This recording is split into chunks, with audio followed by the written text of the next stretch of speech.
Hey guys, it's Dr. Mahajan from Mahajan Medical Center. I'm a board certified internist. Today we're going to talk about chronic kidney disease. I'll give you a teaser. We're going to have the main section coming up tomorrow at 4:30 at Facebook Live and YouTube and Twitch. For those of you who don't know me, I'm a board certified internal medicine physician practicing in Largo, Florida, and we do a weekly webcast to bring up different topics, different thought leaders.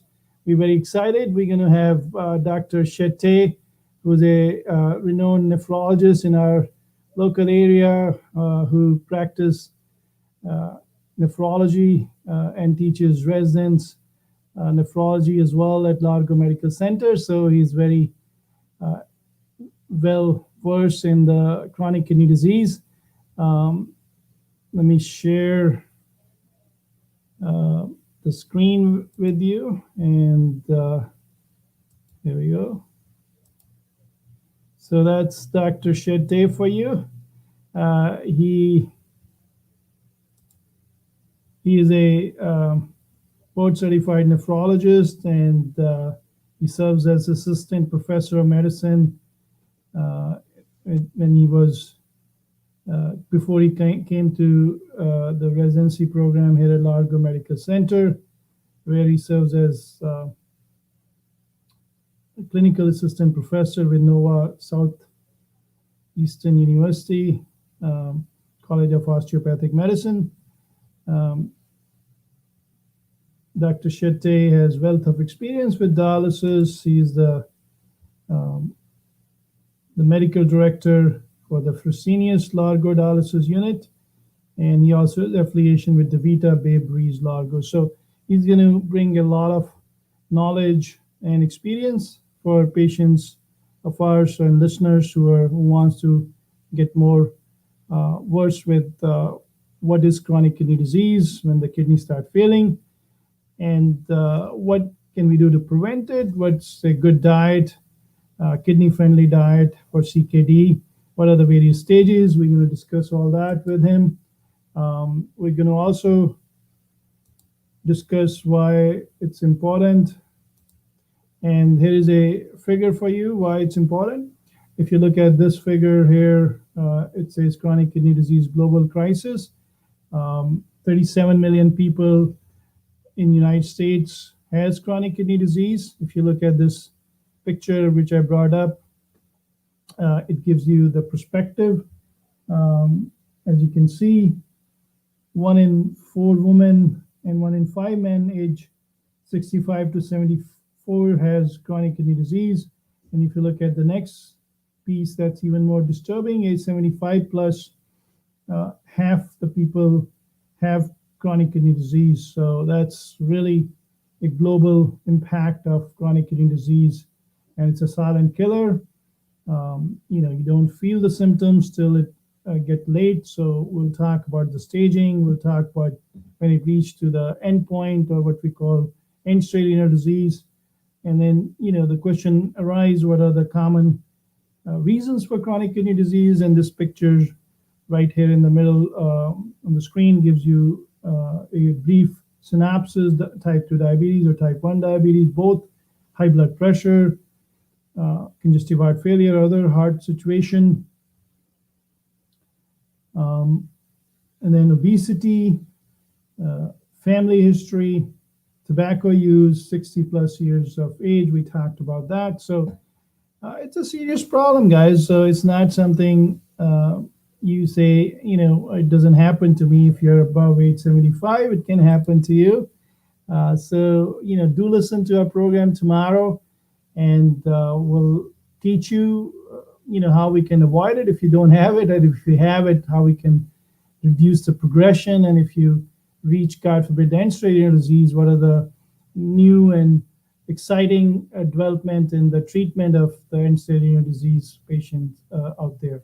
So Dr. Shetty and me, we're gonna discuss all that with you.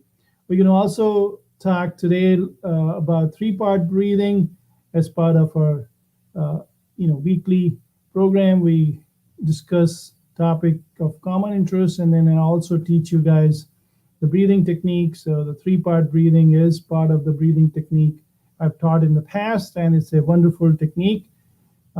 We have Beverly on our program. Let's see what Beverly has to say. Beverly saying she liked the exercise program we introduced to our listeners over the last few times, and we had a fantastic guest, Ace, last time, who was amputee but champion bodybuilder and was an inspiration what he brought to our show last time. So we thank you, Ace, and thank you, Beverly, for listening to our show.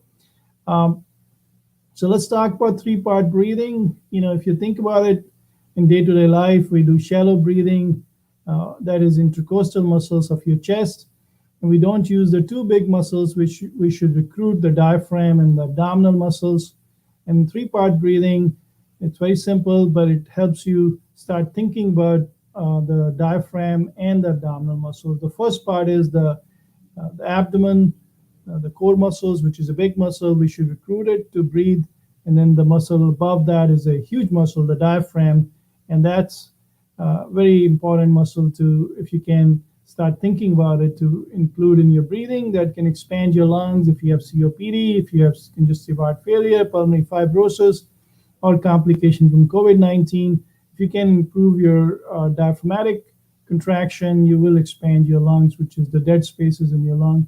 And then the intercostal muscles, which is the muscles up here in the chest and below your clavicle. So those muscles we use normally, but we're going to make a conscious effort to, with three-part breathing, to involve your abdominal muscle and to involve your diaphragmatic muscle. So let's talk about it. So what I want you to do is, if you're sitting, sit up straight, and then put your right hand on your abdominal muscles, just below your right rib cage, and breathe in and out with me like this. And make sure the belly with the inhalation goes expand like a balloon, and with exhalation, your belly button should go to your spine. So let's do it one time. Breathe in, and then breathe out. So the belly muscle should go back. So that's a simple abdominal muscle use of the breathing. Now add the diaphragmatic part just above the diaphragm. So now you start with the belly muscle first. So breathe in, make your belly muscles expand like a balloon, and then add a little bit more breath around your diaphragm, and then hold for 1, 2, 3, and then breathe out first from your chest, and then push the belly back. Now we're going to add just the intercostal muscles below the clavicle, make your heart get lifted up. So we're going to do the first part, the abdominal, the diaphragm, and then we're going to add a little bit more, the intercostal muscle below the clavicle. So that's the third part. So let's do it one more time. Breathe in, make your belly go forward. Add a breath around your diaphragm. And now add another breath to lift your heart up. Now breathe out first from the top part, and then the middle, and then push the belly back. Now the third time, or the last time, we're going to do smoothly. This time we're going to do the same thing, but without stopping. So let's close your eyes, and with inhalation, make your belly go up, and then make the breath go around your diaphragm, and then the breath goes, lift your heart up. If you're getting too stretched out or getting dizzy, that means you're putting too much effort. It should be effortless. So let's do one more time. Hold 1, 2, 3, and then breathe out. Stay tall, first from your chest, and then from your lower chest, and then your belly. Let's do it 3 times.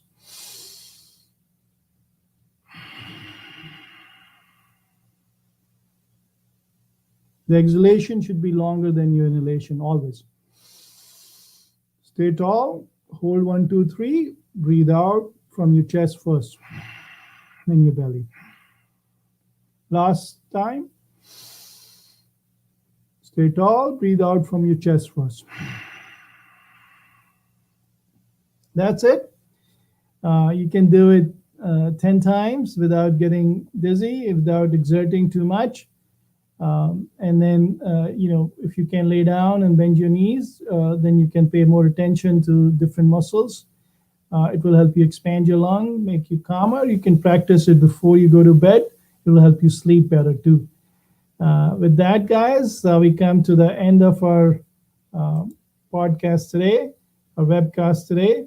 And do join us tomorrow at 4:30. We're going to have Dr. Shetty. He's a very well-known nephrologist to share his experience and knowledge with you folks about how to prevent chronic kidney disease, and if you have a chronic kidney disease, how to prevent the decline, and what foods to eat, what foods not to eat, what exercises to do, and what is the future looks like in his eyes and with his research for end-stage renal disease.